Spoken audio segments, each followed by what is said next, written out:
On today's experience and content, this one's about sports!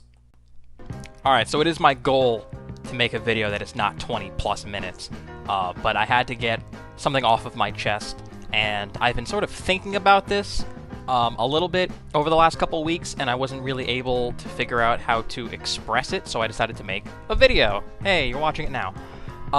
So I like sports a lot, and I like basketball a great deal. And I used to play a ton of sports games. And I feel like there was a weird shift, and sports games went from being arcade sort of games to simulator games. And there was a real effort, there was a real push for realism, and I just never really caught on. And I definitely think that there is some sort of a divide, there is some sort of a disconnect between real sports and the sports games now that are trying to emulate what real sports are. So when you watch a real game, you see sponsors and you see graphics and you get the reporters and the sideline reports and the interviews, and it's all done in this TV package.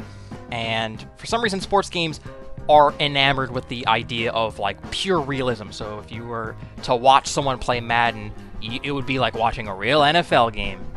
And for some reason, that is like the obsessive thing that every year it's always like the little details in the courts and in the little celebrations, and making sure that you got to have, you know, Shaq and Ernie and Kenny from TNT on the broadcast, and you got to have David Aldridge on the sidelines, and you got to have the interviews with Doris Burke, and you got to make sure that everyone looks realistic, and all the tattoos are there, and all that stuff is great. I feel like that's really terrific. But that's not why I play. In fact, I sort of skip most of that stuff because it's impossible to, again, emulate real life and real life chemistry and spontaneity. And, you know, why I watch the TNT pregame shows is to see what stupid shit Charles Barkley's going to say, or if Shaq is going to trip. All that stuff's pre-recorded, and once you see it once, it sort of loses its luster, especially if you play the same team over and over. You can't talk about the team anymore unless you're sort of constantly pumping in new stuff for them to talk about, which isn't really going to happen. And so for me, like, playing the games, I prefer arcade sports games like NBA Jam, where it's like it is just about the spirit of playing. So it's about just like crazy shots and blocks and energy, and you know, you don't need anything to look realistic, but the experience of playing is really fun because it's all power fantasy. Like, I watch sports to see these amazing people do things I'll never be able to do, and I enjoy watching them perform it on a really big stage. And when you play sports games now, that power fantasy really isn't there, because like there is a barrier to entry in sports games. Like, it does not pick up and play. It is a little more nuanced than that, which is great if you're really into them and you really want to be good. But if I pick up a copy of Madden, I want to just stroll in. I want plays to be called for me because I'm an idiot. And I'm sure a lot of the players, you know, oh, the coach says we got to play this play. Okay, good, great, boom, doing it.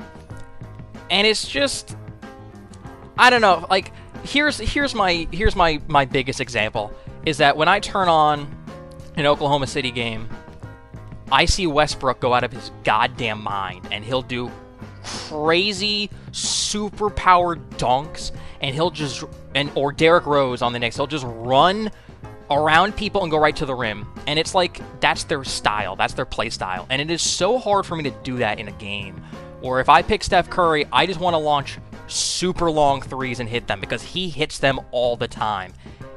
But there's a game to balance, and you can't let him just hit all the super long threes in the world. You know, like, you can't just let LeBron have a triple-double because he puts them up all the time. So there's this weird divide where I feel like NBA 2K15 or 16, like, they had a problem where they had to balance Steph Curry. Like, his stats on the court in real life were too good for the game, and it would basically be game-breaking. So if you were to go online, no one could beat him. And there's the problem again. It's just like, there's this weird unpredictability that is just impossible to, like, achieve in a game.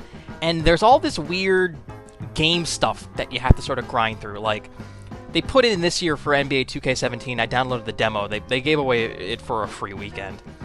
And like, I pick a team, I pick you know, the Knicks and Jeff Hornacek is the coach, and he's there, but like they don't ever animate him or have him talk. They have like this like white dude like be the pseudo coach who talks to the team. And then I picked another team and the same sort of assistant coach white dude is there giving the same sort of speech, and I was just like, really? Like I see through that. That's not realistic. Like it's just a fucking generic coach you put in because you didn't want to, you know, do any of the legwork. Like you just hired some guy to do VO and then you just stuck him onto all 30 teams.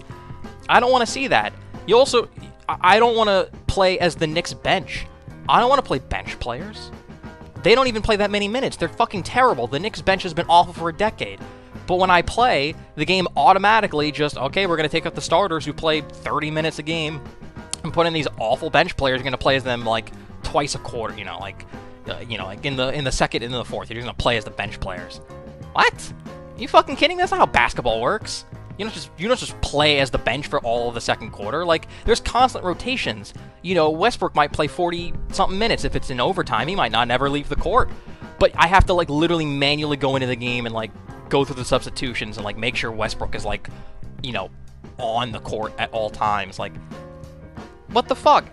There really is this like, there is this strange divide between wanting to be realistic and not wanting to let me play the game as I see it on TV. And they automatically limit how many minutes each quarter is, so the games aren't as long as real life. So you're not playing, you know, full games. You're not going to 100 points. So that feels weird. And obviously, like, the shooting percentages they try to translate it to be what it is in real life, but it's also based on your player skill. So if you're constantly fucking up shots, then, like, you could have Steph Curry have a horrible shooting performance, like, historically bad. I don't know. It is very bizarre, and I can never really quite put my finger on it, and that's why I'm trying to make these videos, to help explain what I like and what I don't like and why I came to those conclusions. And I definitely just miss, you know, NFL Street and NBA Street. Like, those were the best sports games to me. Like, that was just pure fun, and they put in, you know, real-life people, but at no point were there any false pretenses of realism.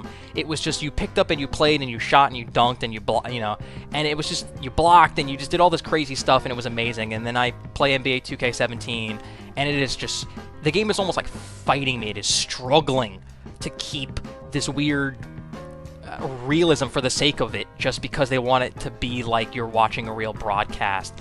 You know, the camera angle, and it's just, it's odd. It really is. And, like, if you want to spend time in a fake gym practicing your double dribbles and your pick and rolls, and you want to, like, get all that stuff under your belt and you can be really great, more power to you. Giving those people tools to do that is amazing. But I also feel like if you are not into really grinding and learning basketball in real life, then you obviously wouldn't play it in real life. But if you don't want to do it in a game, like you just want to play the game because you picked it up and it's casual, or you're renting it, or you just want to play through the season or whatever, it's just, I don't know, man. There's just something off about it. There's just something about, like, you know, like, the players don't naturally just sort of set up pick and rolls for you. It's like the game's just, like, waiting for you to, like, do all the work. And it's just like, well, it's a team game. I can only play, like, one person at a time. I can pass the ball, but everyone sort of stands there, like, waiting, and it's just, it doesn't look real. It doesn't feel real unless you're very good at it, or unless, like, you know, you get good at it, or you play with people who are very good at it. And it even extends to, like, the My GM, where, like, I can't rip off the Kings.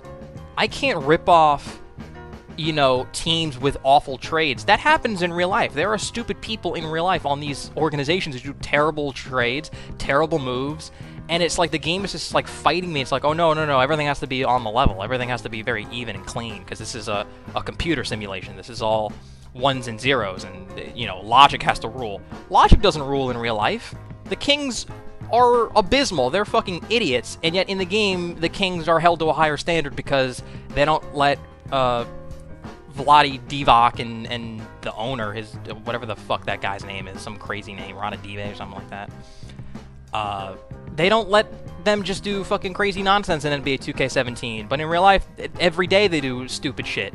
So, that's my rant. I don't know what to tell you guys. I try and I try and I try. And the graphics are nice and the animations are nice, but then there are some times when the animations they're weird and they're stiff, and the fans, they're not like, they only spend like certain amount of time sort of making it look real, and then other times it just feels very, very fake. It's sometimes like the AI is there and sometimes it's not there. It's very, I don't want to call it bipolar because that's not really the word, but I don't know, guys. I don't know. I try. I really want to play these games and like them. I want to love them. I want to be super into them, but I might just stick to watching regular sports. So there you go. That is my rant. I hope you enjoyed all the B-roll footage I've put on here. And until the next time, follow me on Twitter @JaredRusso for more random nonsense like this. So thanks for watching.